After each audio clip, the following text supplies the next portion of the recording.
So you've got $100. Maybe that's a nice dinner, a tank of gas, a few video games on sale. But what if you could take that same spending power back through history? Would you be rich in ancient Rome? Could you buy a house in medieval Europe? Today we're finding out exactly what the equivalent of $100 could get you throughout history. Let's start in ancient Egypt. Now, obviously, Egyptians aren't accepting modern money. Besides, workers weren't paid with coins at all.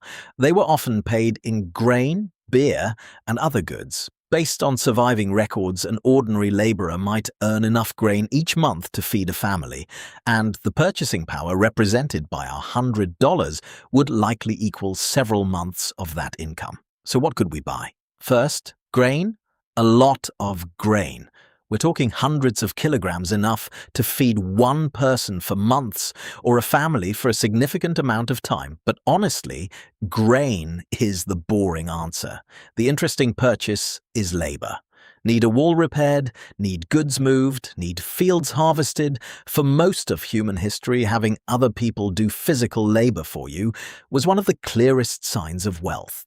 You could also afford fine linen clothing, which was considered a luxury compared to the rougher fabrics worn by many ordinary Egyptians.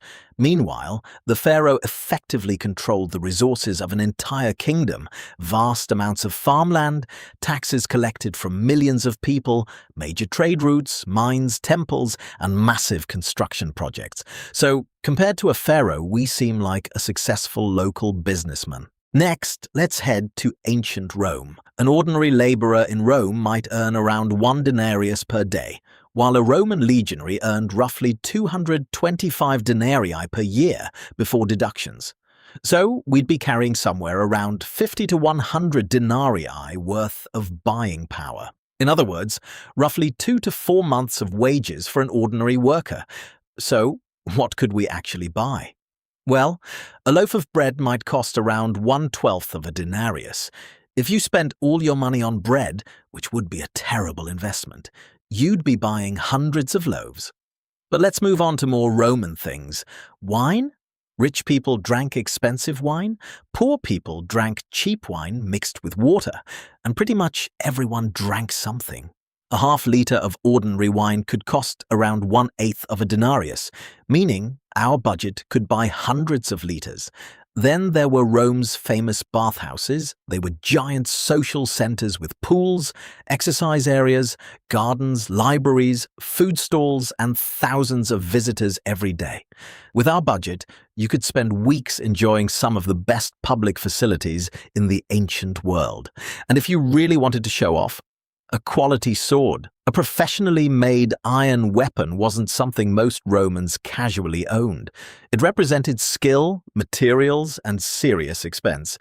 Let's jump to medieval England. An ordinary laborer earned around 2 pence per day. Meanwhile, we'd be carrying roughly 180 to 300 pence. That's around 3 to 5 months of wages for the average worker. Bread cost a fraction of a penny.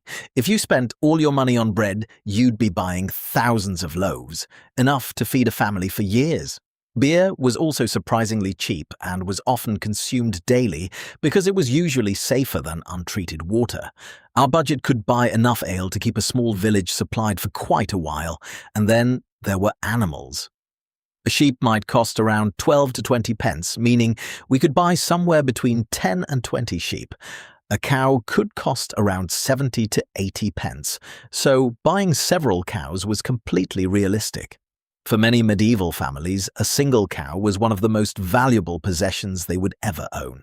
A horse could cost around 150 to 180 pence. What about a house? Depending on the location and quality, our money could potentially cover the construction of a small timber house. Now, for comparison, kings controlled revenues measured in hundreds of thousands of pence every year, along with land, taxes, castles, and armies. So we're definitely not royalty. Your money would stretch further for necessities than it does today, but it still wouldn't launch you into the nobility. Now let's jump to 1850. Your $100 has the buying power of roughly $4,000 to $5,000 today. To put in comparison, an ordinary laborer might earn around $1 per day. That means you're carrying roughly more than 3 months of work. A decent hotel room might cost around $1 per night. A good meal at a restaurant could cost around 25 cents. That means you could afford roughly 400 meals. Need clothes?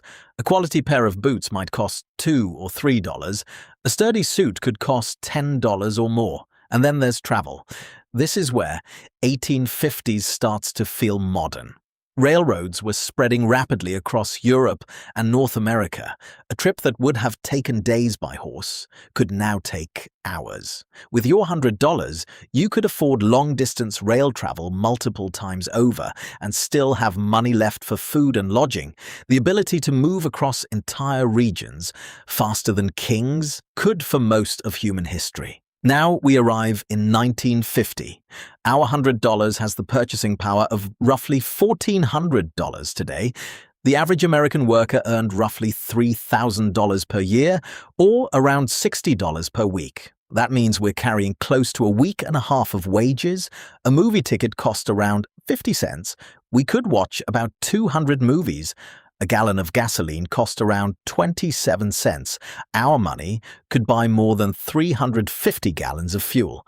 A vacuum cleaner might cost around $20 to $40. A washing machine could cost around $100. For the first time in this video, people weren't spending money just to buy food, clothing, or shelter.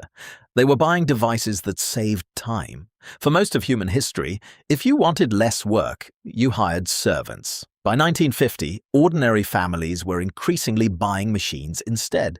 With your $100 bill, you're rich enough to fill the tank, watch a movie every night, eat out regularly, and bring home one of the labor-saving machines that was transforming everyday life. All right, let's get back to the present day. $100 is still useful, but it disappears pretty quickly. Depending on where you live, it might not even cover a nice dinner for two. If you drive a larger vehicle, it might not fill the gas tank. And after a trip to the grocery store, you can suddenly find yourself wondering where it all went. Of course, that's not the whole story. The average person today also has access to things that simply didn't exist in any of the eras we visited. Air travel, modern medicine, instant communication, endless entertainment, and more information than entire ancient libraries could hold. A Roman emperor couldn't order food to his door. A medieval king couldn't call someone on the other side of the world, and a pharaoh definitely couldn't watch cat videos at 2 a.m. So maybe the real question isn't whether we'd rather have $100 today or $100 in the past. It's whether we'd actually want to live in those eras once we got there.